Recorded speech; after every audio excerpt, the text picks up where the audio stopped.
My name is Marcus. I'm 34 years old, and I honestly thought I'd left the worst chapter of my life behind me about 5 years ago when my ex-wife Jennifer walked out on our marriage. But apparently, the universe had other plans, because last Tuesday she showed up at my doorstep with a toddler on her hip, mascara running down her face, and the audacity to tell me that we were meant to be together.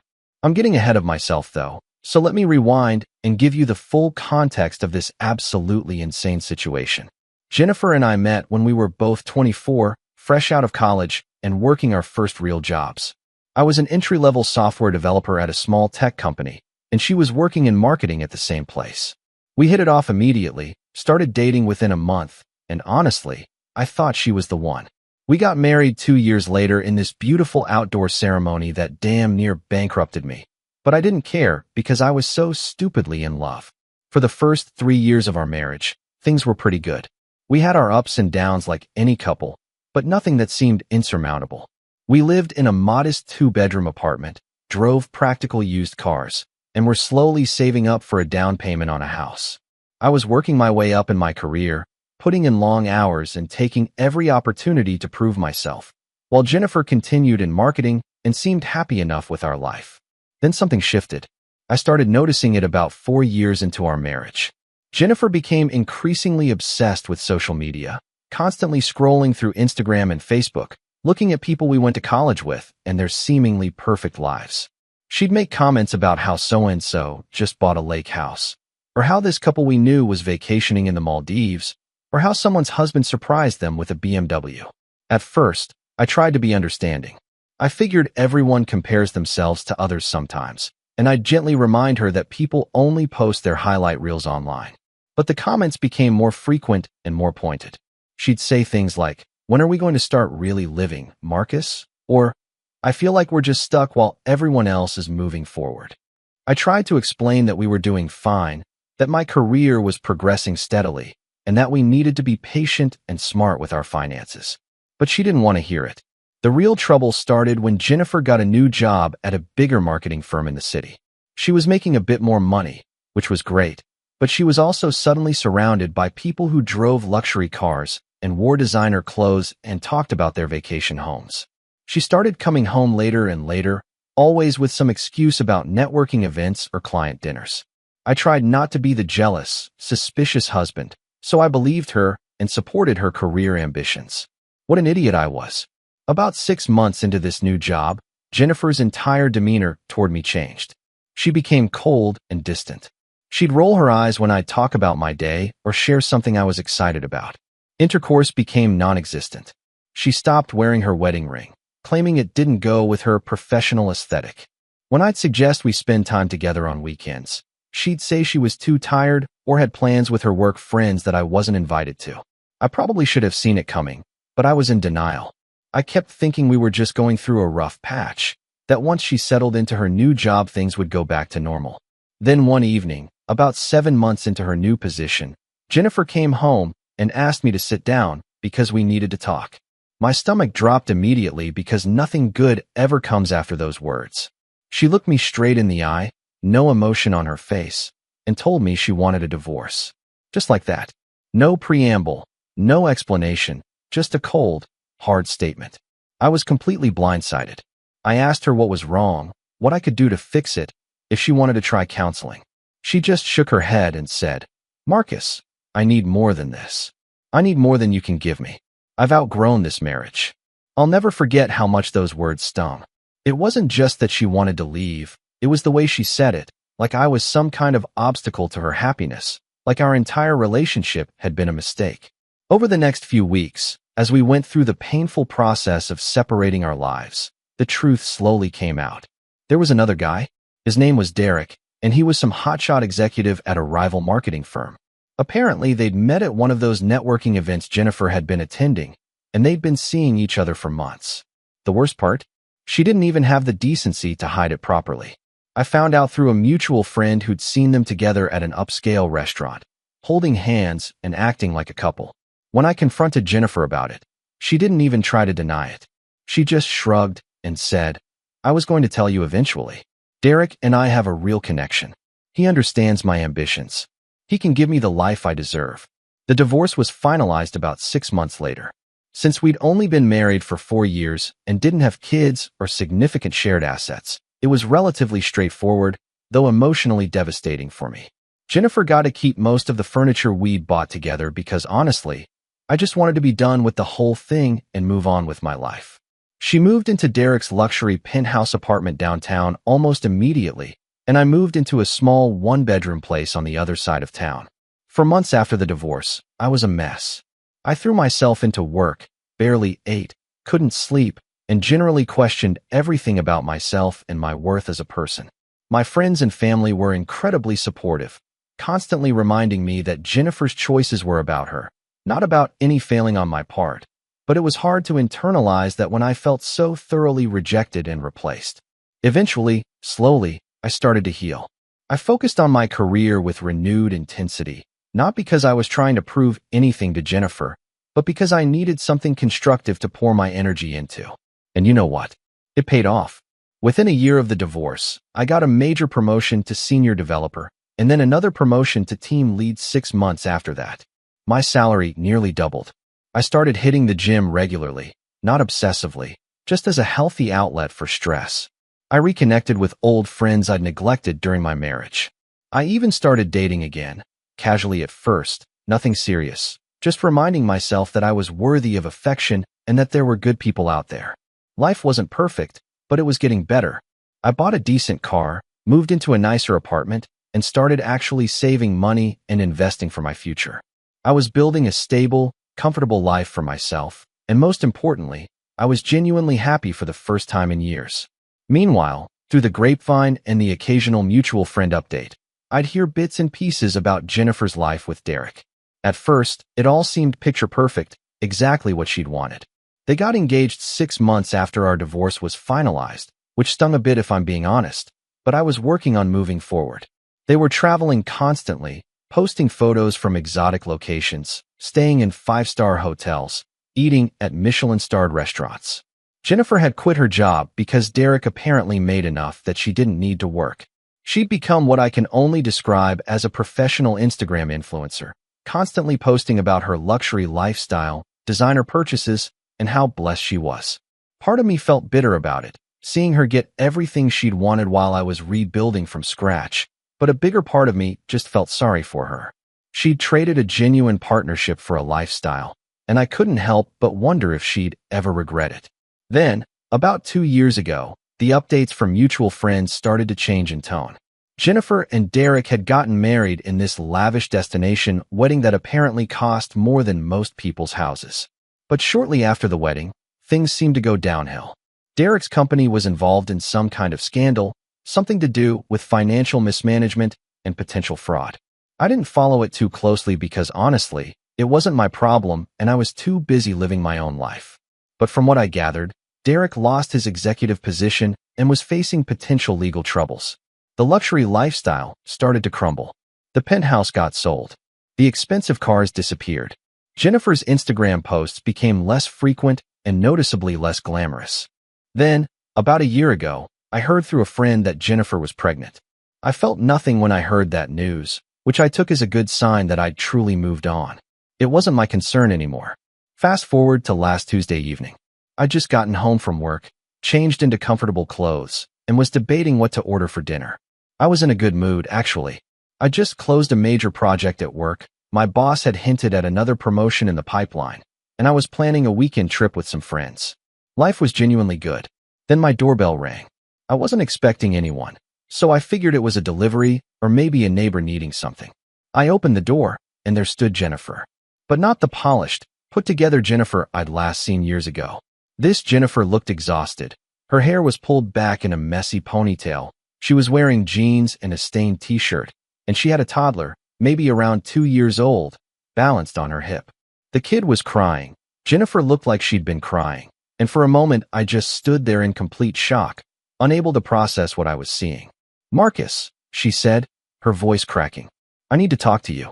Please. It's important." I honestly didn't know what to say. Part of me wanted to slam the door in her face immediately, but curiosity and maybe some residual human decency made me hesitate. "Jennifer, what are you doing here?" I asked, keeping my voice neutral. How did you even know where I live? She shifted the kid on her hip, and the little boy continued to wail. I asked around. I knew you'd moved, but I had to find you. Marcus, I've made a huge mistake. Can I please come in? Just for a few minutes. Every instinct in my body was screaming at me to say no, but I stepped aside and let her in, already regretting the decision. She walked into my living room, looking around at my apartment like she was cataloging everything. I noticed her eyes lingering on my new TV, my comfortable furniture, the general sense that I was doing well for myself. Nice place, she said, with an edge to her voice that I couldn't quite interpret. You've done well for yourself. I didn't respond to that, just stood there with my arms crossed, waiting for her to get to the point.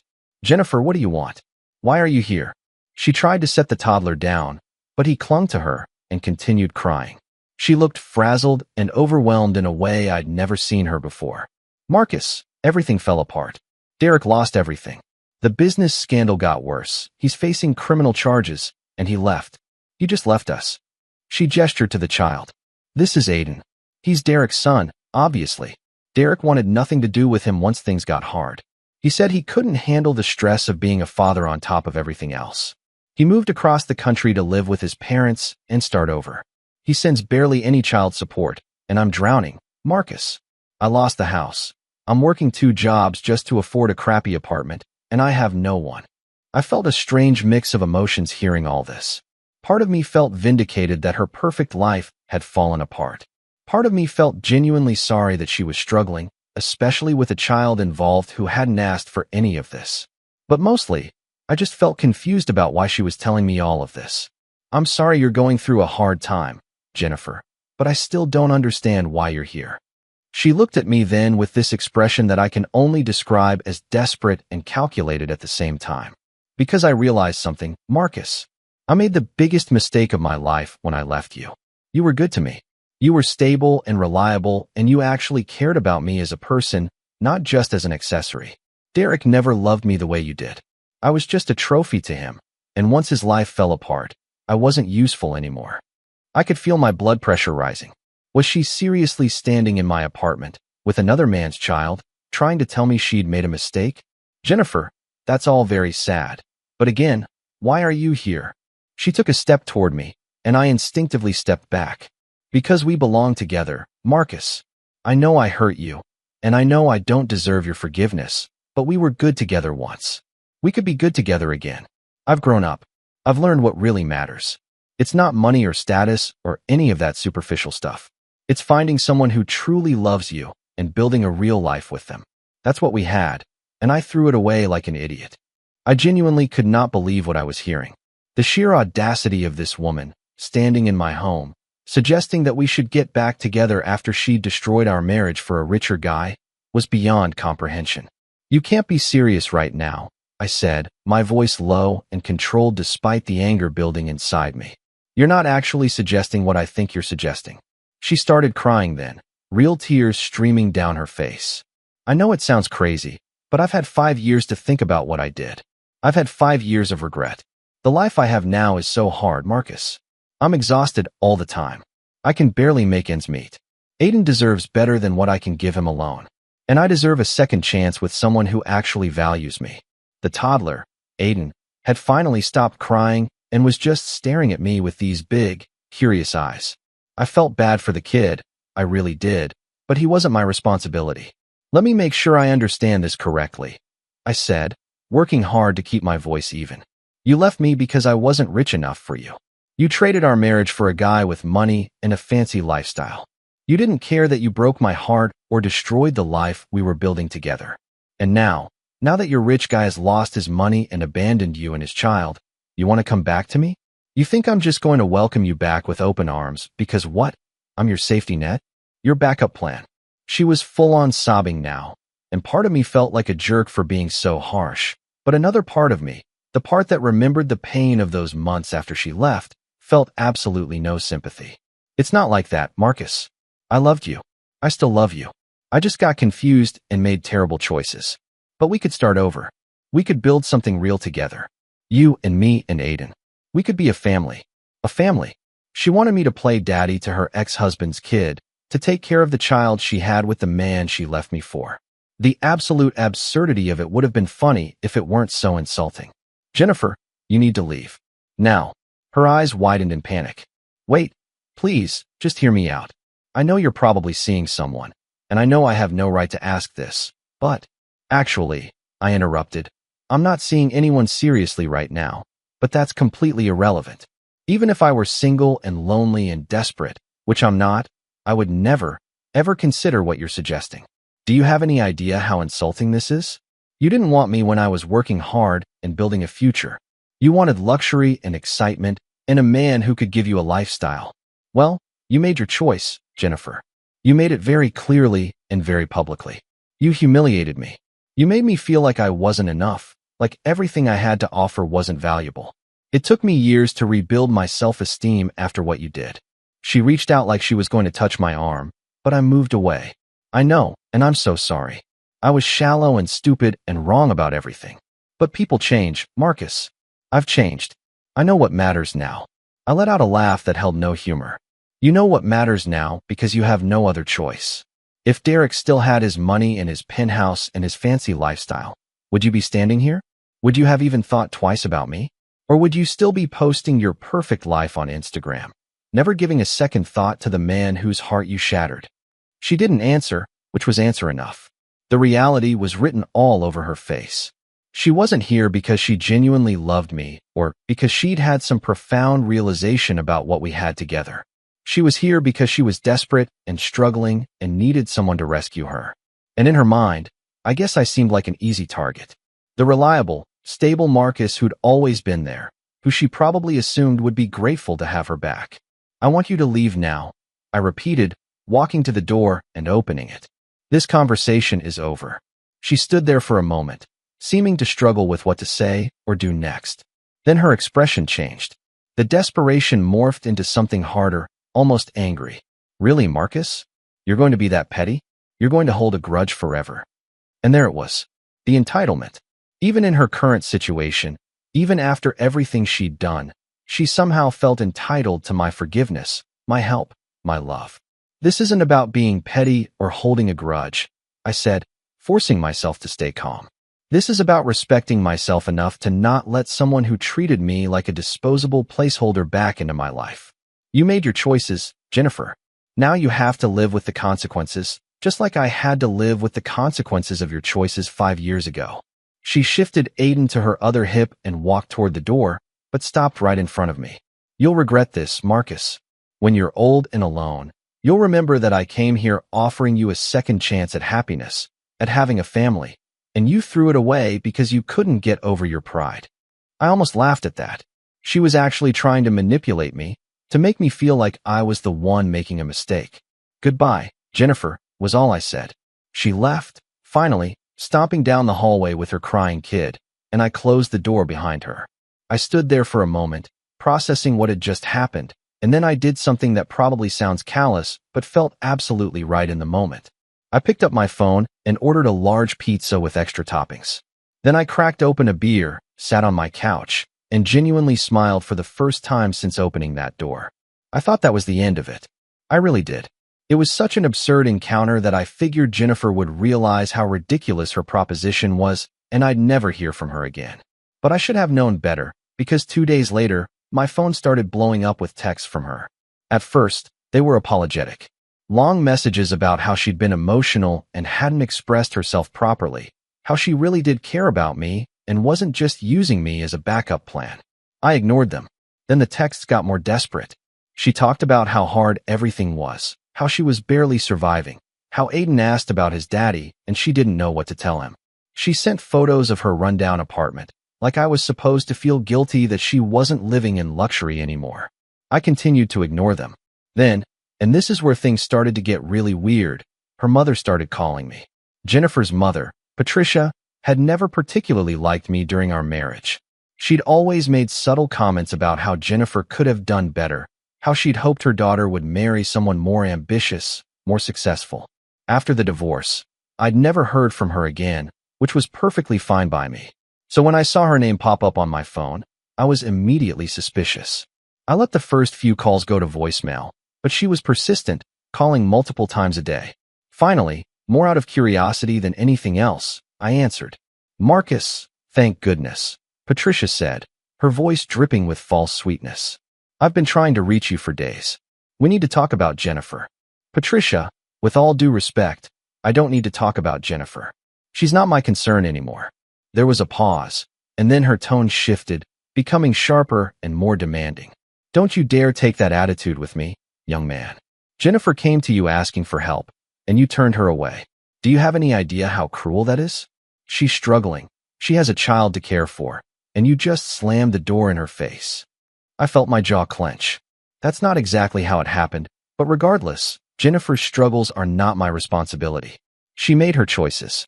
Patricia scoffed. Oh, please. You're really going to hold on to bitterness for the rest of your life? Jennifer made a mistake. She's admitted that. She's trying to make amends. The least you could do is help her out. You don't even have to get back together with her, though I think you're a fool not to. She's offering you a ready-made family, Marcus. Most men your age would jump at that opportunity. I couldn't help but laugh at that. A ready-made family with my ex-wife and her child with another man was somehow supposed to be an attractive offer? Patricia, I'm going to say this once, and then I'm going to hang up and block your number. Jennifer is not my responsibility. Her child is not my responsibility. Her financial struggles are not my responsibility. She chose to leave me for someone else. She chose to marry that someone else and have a child with him. Those were her decisions, and the consequences of those decisions are hers to handle. I've moved on with my life, and I suggest you all do the same. Patricia's voice turned icy. You know what your problem is, Marcus? You're selfish. You always were. You never really cared about Jennifer's happiness or her dreams. You were content to keep her trapped in mediocrity, and now that she needs actual help, you can't even. I hung up before she could finish. Then I blocked her number, blocked Jennifer's number, and figured that would finally be the end of it. But of course, it wasn't, because the next day, Jennifer showed up at my workplace. I work in an office building with pretty decent security, so I have no idea how she got past the front desk. But there she was, waiting in the lobby when I came down to meet a client for lunch. She looked even worse than she had at my apartment, if that was possible, and she didn't have Aiden with her this time, which somehow made the encounter feel even more calculated. Marcus, please, just give me 5 minutes, she said, rushing over to me. I'm not leaving until you hear me out. I looked around, aware that we were in a very public space with my coworkers potentially watching, and I did not want to cause a scene at my workplace. Jennifer, you can't be here.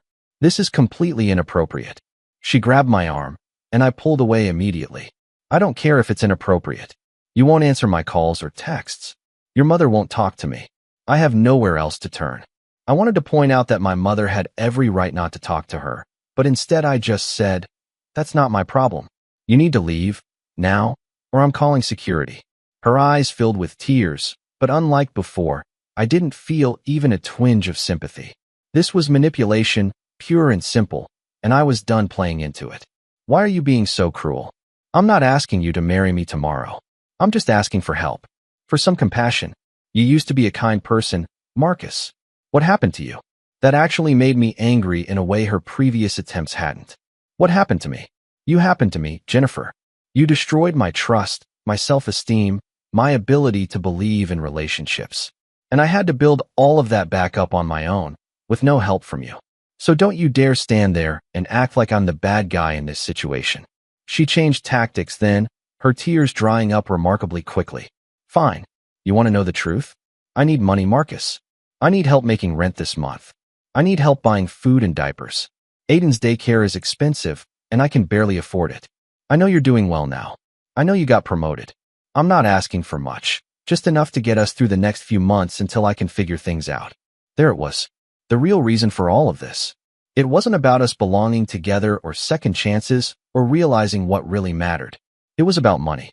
She needed financial support, and she'd probably exhausted every other option before coming to me. Absolutely not, I said firmly. I'm not giving you money. That's completely out of the question. Her face twisted into something ugly then, all pretense of sadness or regret vanishing. You're unbelievable, you know that? You're going to let a child suffer because you're too proud to help. I stepped closer, lowering my voice so our conversation wouldn't carry. Let me be very clear. Your child is not my responsibility. His father should be supporting him, And if he's not, there are legal channels for that. There are also government assistance programs, food banks, community resources. But I am not your personal ATM, and I am not going to reward your entitlement and manipulation by giving you what you want. She stared at me for a long moment, and I could see her mind working, trying to figure out what angle to take next. When she spoke again, her voice had taken on a threatening edge. You might want to reconsider, Marcus, because I could make things very difficult for you. I could tell people about how you abandoned us in our time of need. I could go to your boss and explain what kind of person you really are. I felt a chill run down my spine, not because I was afraid of her threats, but because I was genuinely shocked at how far she was willing to go. This was a side of Jennifer I'd never seen before, though maybe it had always been there, and I'd just been too blind to notice. Are you seriously threatening me right now? She crossed her arms, all traces of the desperate, crying ex-wife gone, replaced by someone who looked almost calculating. I'm not threatening you. I'm just pointing out facts. You have a good job, a good reputation. It would be a shame if people started questioning your character. I pulled out my phone. I'm calling security now.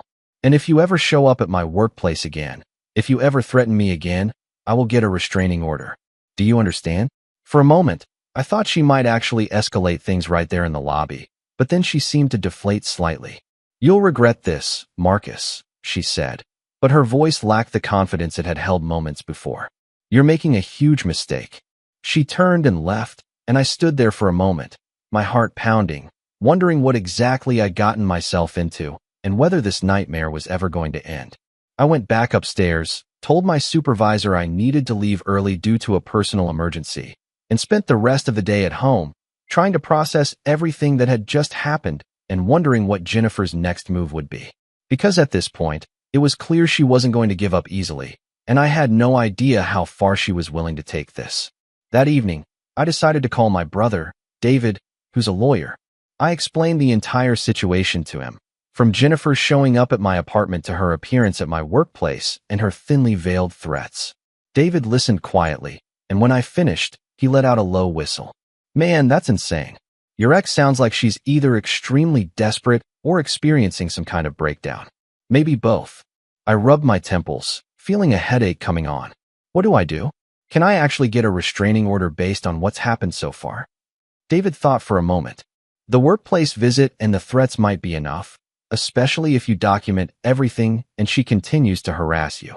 My advice would be to keep a detailed record of every interaction, save all texts and voicemails, and if she contacts you again or shows up anywhere else, immediately document it. If the pattern continues, yes, you could likely get a restraining order. I thanked him and hung up, feeling slightly better having a plan, but also deeply unsettled by the whole situation. This wasn't how I'd expected my week to go. I'd been living my life peacefully, focusing on my career and my own happiness, and suddenly I was dealing with my ex-wife's drama in a way I never could have anticipated. The rest of the evening passed uneventfully, but I couldn't shake the feeling that something else was coming. And I was right, because the next morning, I woke up to discover that Jennifer had posted about our situation on social media. I don't use Facebook much anymore, but a friend sent me a screenshot of Jennifer's post, and reading it made my blood boil. The post was long and rambling, carefully crafted to make her look like a victim and me like a heartless villain. She didn't use my name directly, but she made it clear enough who she was talking about. She wrote about how she'd made mistakes in her past, how her ex-husband had abandoned her and her child, and how she'd reached out to someone from her past for help, hoping to find compassion and support. Instead, she claimed, she'd been met with cruelty and rejection. She painted a picture of herself as a struggling single mother, working multiple jobs, barely able to feed her child, while her wealthy ex-partner refused to offer even the smallest bit of assistance. She wrote about how she'd realized what truly mattered and had tried to make amends, only to have the door slammed in her face by someone who chose pride over compassion. The post was getting a lot of engagement. People who didn't know the full story were commenting with sympathy for her and criticism for the unnamed person who'd supposedly abandoned her. Some of the comments were genuinely hateful, calling me names and saying I deserved to be alone forever. A few people who knew us both seemed to figure out who she was talking about, and they were defending me in the comments, trying to provide context about how our marriage had actually ended. But Jennifer was deleting those comments and blocking those people, carefully curating the narrative to maintain her victim status. I felt sick reading it. This was public manipulation on a whole new level, and I had no idea how to respond to it. My first instinct was to comment on the post myself, to set the record straight, but David had advised me to document everything without engaging. Don't give her more ammunition, he'd said. Let her make herself look unstable while you keep your hands clean. So I took screenshots of everything instead, saving them to a folder on my computer. But the damage was done. People who knew Jennifer but didn't know me well were now seeing me through this distorted lens she'd created. My phone started getting messages from mutual acquaintances, some asking if I was okay, others more pointed in their questions about why I'd refused to help her. I responded to the people I trusted with the brief explanation that Jennifer's post was missing a lot of context and that I'd prefer not to discuss it publicly. To everyone else, I just didn't respond at all. 2 days later, things escalated even further in a way I absolutely did not see coming. I came home from work to find an envelope taped to my apartment door. Inside was a handwritten letter from Jennifer, and this time there was no pretense of asking for help or suggesting we get back together. This letter was pure guilt-tripping manipulation. She wrote about how Aiden was suffering because of my selfishness, how he didn't have proper clothes or toys, how they were barely surviving on beans and rice, and how every day was a struggle. She included photos of Aiden looking sad and disheveled, clearly staged to maximize emotional impact. Then the letter took a darker turn. Jennifer wrote that she'd been thinking about what would happen if she couldn't provide for her son anymore, about how the foster system was full of children whose parents couldn't make ends meet, and how she would do whatever it took to make sure Aiden was taken care of, even if that meant giving him up. She said the guilt would be on my conscience, that I could have prevented all of this suffering with a simple act of kindness, and that someday I'd have to answer for my choices. I sat on my couch, staring at this letter, and felt a complicated mix of emotions. Part of me recognized this as blatant emotional manipulation, an attempt to guilt me into giving her money by using her child as a prop. But another part of me, the part that still had some basic human empathy, felt genuinely concerned about whether a child was actually suffering. I called David again. She's threatening to give up her kid to foster care if I don't help her. Is this something I need to take seriously? Could I somehow be held responsible if something happens to this kid? David was quiet for a moment. Legally? No. You have no obligation to this child whatsoever. Morally, that's a different question, but in terms of legal liability, you're in the clear. That said, if you genuinely believe a child is being neglected or that Jennifer is unstable enough to actually harm herself or her kid, you could report it to Child Protective Services. Let them investigate and determine if intervention is needed. It was a harsh option, one that felt like it would further escalate the situation, but I was starting to wonder if Jennifer was actually having some kind of breakdown and if professional intervention might be necessary. Before I could decide what to do, though, things took yet another turn. 3 days after the letter incident, I got a call from an unknown number.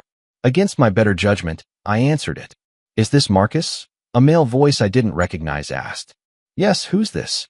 There was a pause. Then, this is Derek, Jennifer's husband. Well, ex-husband, I guess. We need to talk. I felt my stomach drop. Of all the people I never expected to hear from, Derek was at the top of the list. The man my ex-wife had left me for, the father of her child, the guy who'd supposedly abandoned them both. What could you and I possibly have to talk about? I asked, my voice cautious. Derek let out a bitter laugh.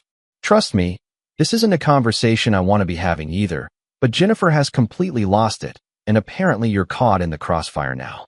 Look, I know you have no reason to help me or even listen to me, but can we meet somewhere?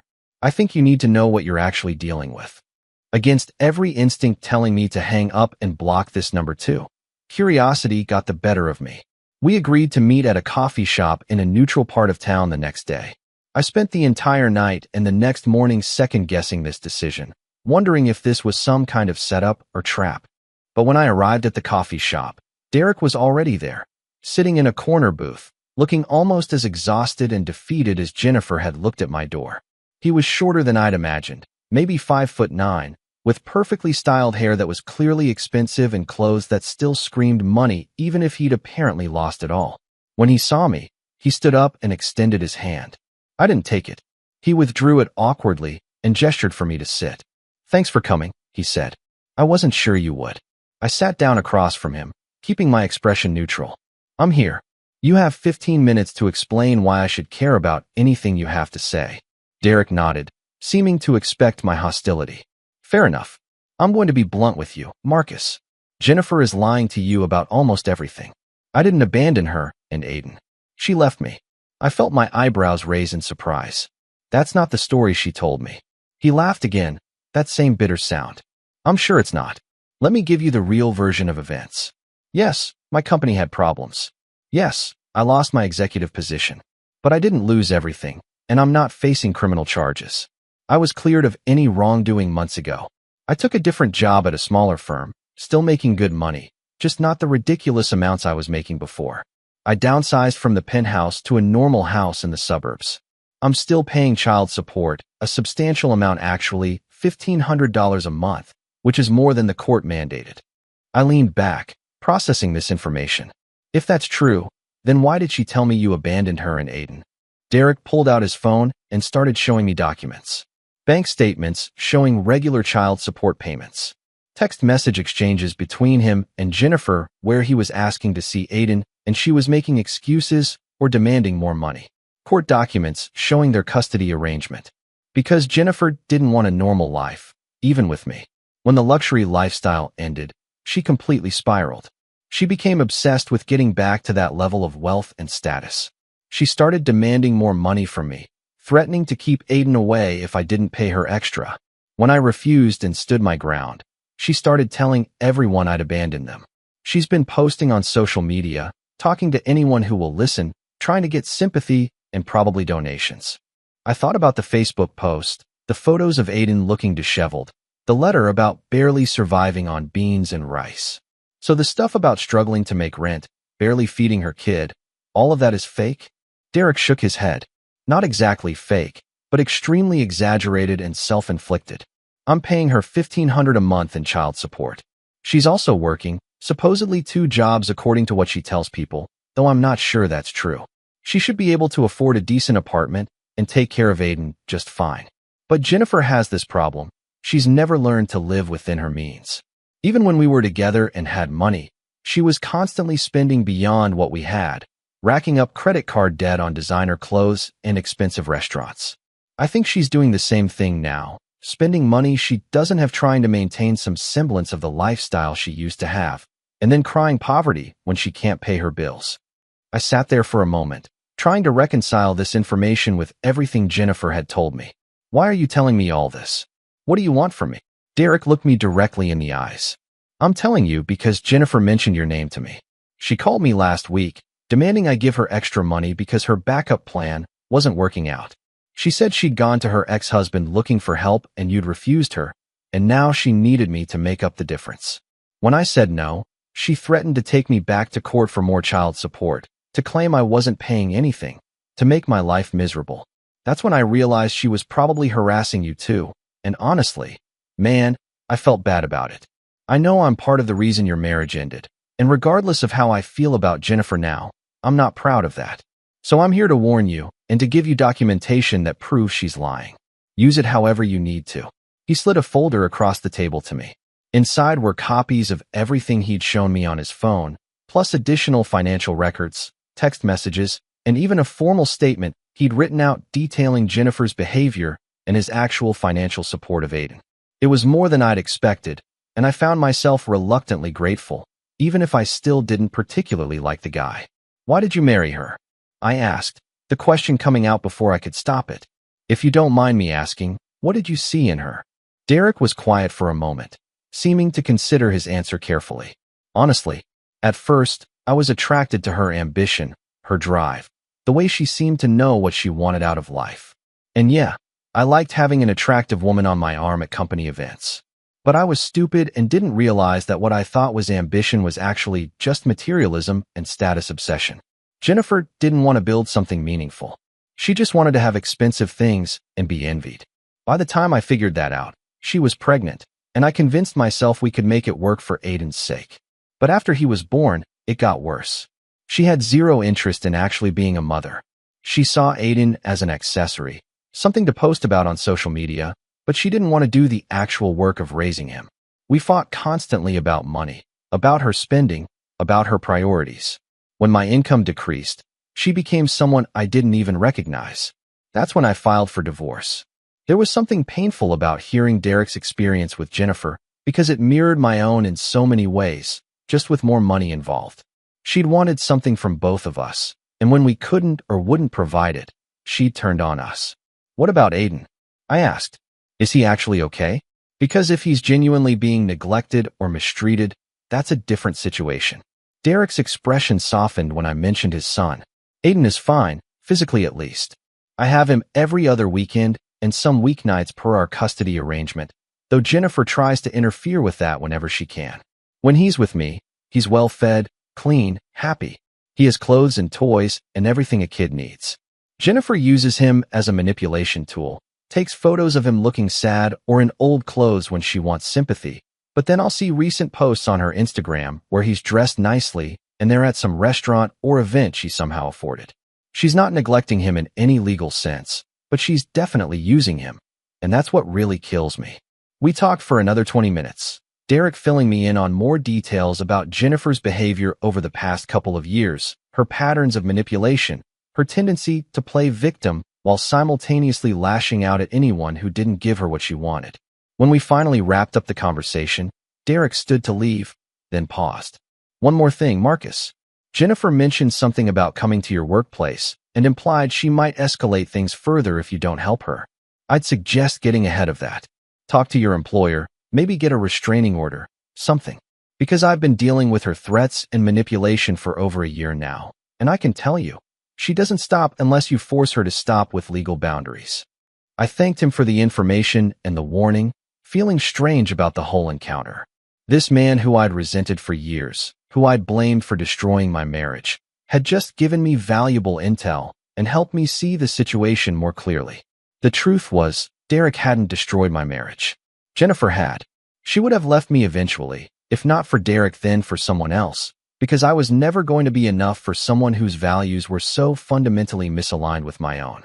I'd spent years blaming Derek, but really, he'd probably done me a favor, even if it hadn't felt that way at the time.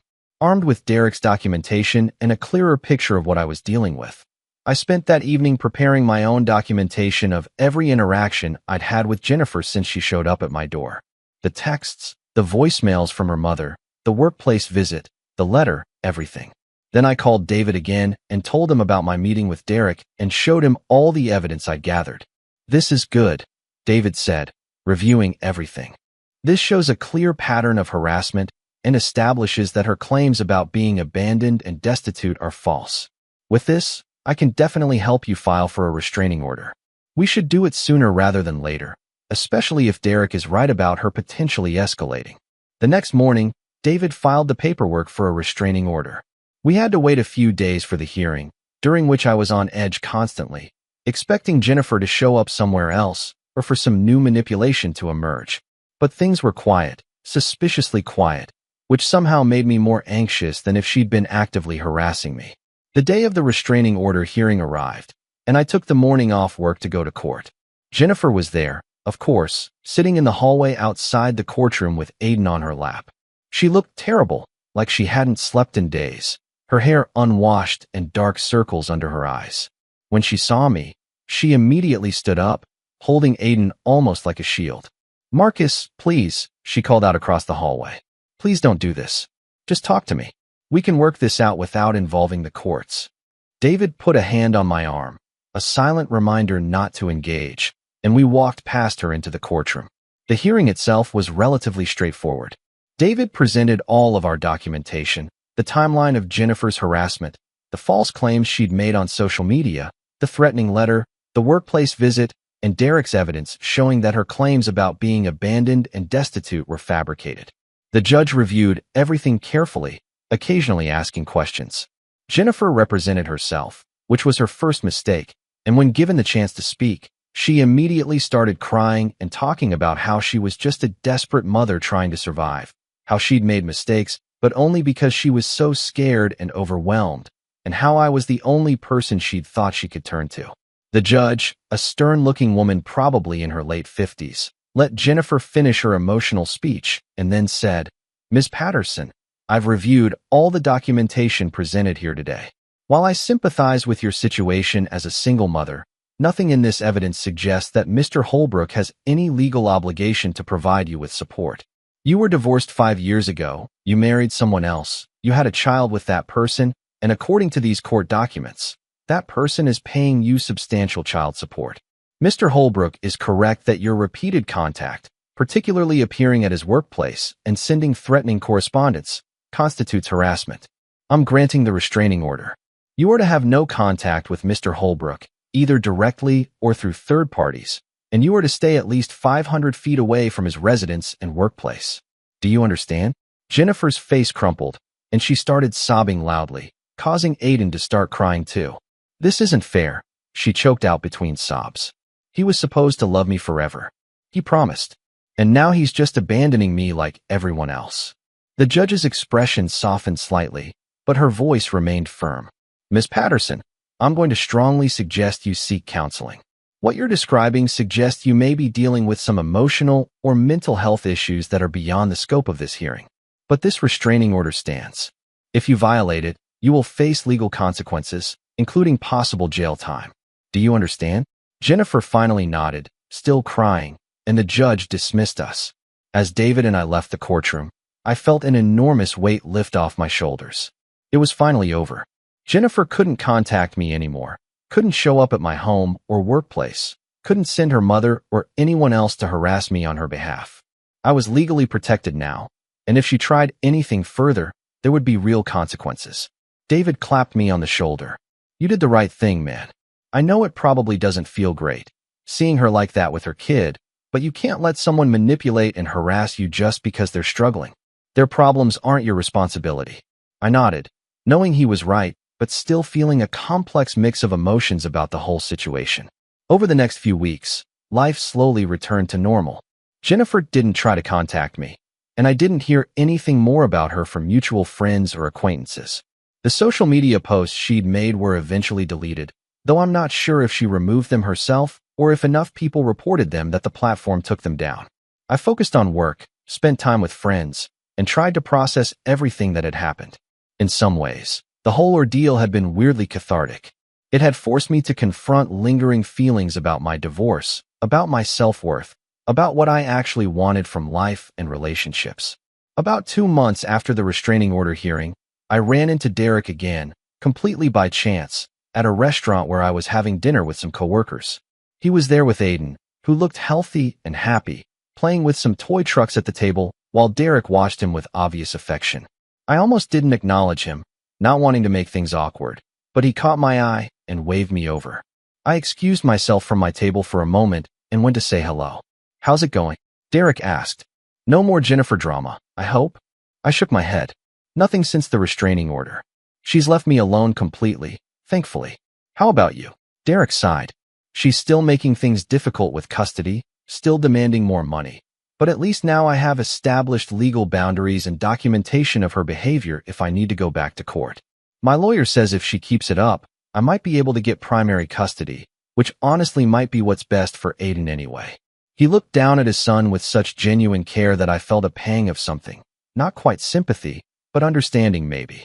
Whatever else Derek was or had been, he clearly loved his kid and was trying to do right by him.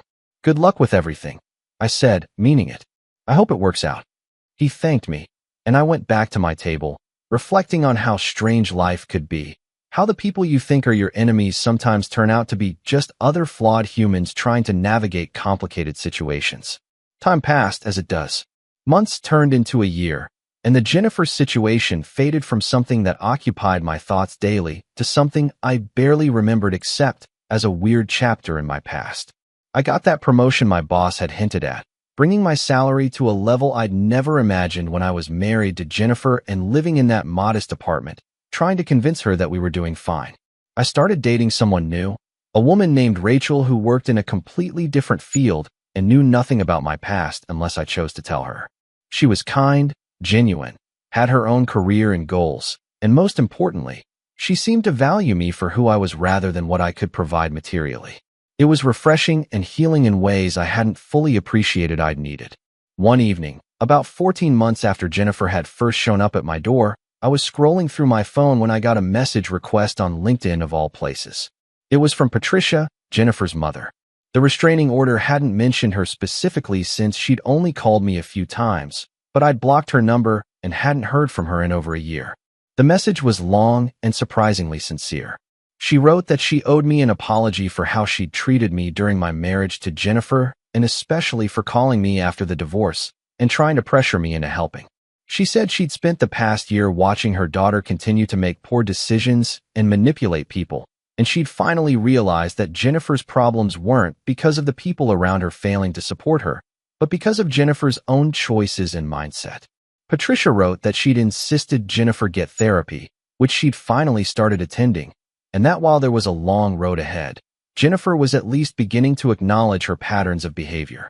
The message ended with Patricia saying she hoped I was doing well and that she wished me happiness, that I deserved better than how her daughter had treated me. I stared at that message for a long time, not sure how to feel about it. Part of me appreciated the apology, recognized the courage it probably took for Patricia to reach out and admit she'd been wrong. But another part of me, the part that had been hurt and manipulated and harassed, just wanted to delete the message and never think about any of these people again. In the end, I sent a brief response thanking her for the apology, saying I was glad Jennifer was getting help and wishing them both well. Then I closed LinkedIn and didn't think about it again. Some chapters of your life deserve to be closed completely, and this was one of them.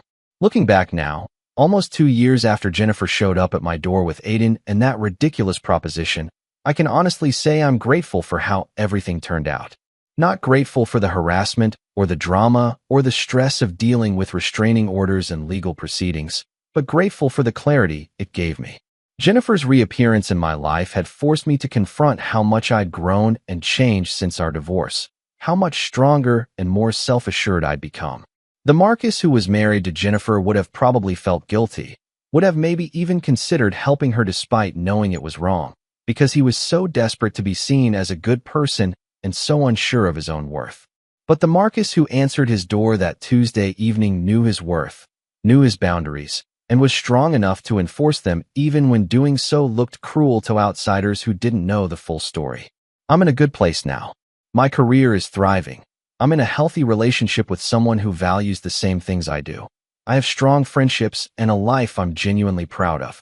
I rebuilt myself after Jennifer destroyed our marriage, and when she tried to drag me back into her chaos, I stood firm. That's not cruelty or pettiness or holding a grudge. That's self-respect. And it's something I fought hard to develop after years of feeling like I wasn't enough. The pizza I ordered that first night, sitting on my couch after closing the door on Jennifer and her absurd request, was one of the best pizzas I've ever eaten because it represented a choice to prioritize my own well-being over someone else's manipulation. Every decision I made after that, from ignoring her texts to filing for the restraining order to refusing to feel guilty about protecting myself, was a reaffirmation of that choice. Sometimes people ask me if I ever wonder what would have happened if I'd handled things differently, if I'd given Jennifer money or helped her out, or even just been less harsh in my rejection of her. The answer is no. I don't wonder, because I know exactly what would have happened. She would have taken whatever I gave, come back for more, continued to manipulate and guilt me, and I would have slowly lost myself again in the process of trying to fix problems that were never mine to fix in the first place. Some people come into your life to teach you lessons, and Jennifer taught me several important ones. She taught me that you can't sacrifice yourself to save someone who doesn't want to save themselves.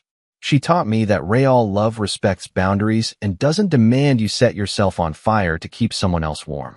And most importantly, she taught me that knowing your worth and standing firm in it, even when others call you selfish or cruel for doing so, is one of the most important skills you can develop. So yeah, my ex-wife left me for a richer guy, her perfect life fell apart, and she came crawling back expecting me to be her safety net. I laughed, closed the door, and ordered pizza. And I'd do it again in a heartbeat, because some doors, once closed, should stay closed. Not out of bitterness or revenge, but out of self-preservation and the hard-won knowledge that you deserve people in your life who value you for who you are, not for what you can do for them when their other options run out. That's my story, Reddit. Thanks for letting me share it. I hope anyone out there dealing with manipulative exes or entitled family members or anyone trying to guilt them into sacrificing their own well-being takes something useful from it. Stand firm, know your worth, and never be afraid to order that pizza and move on with your life.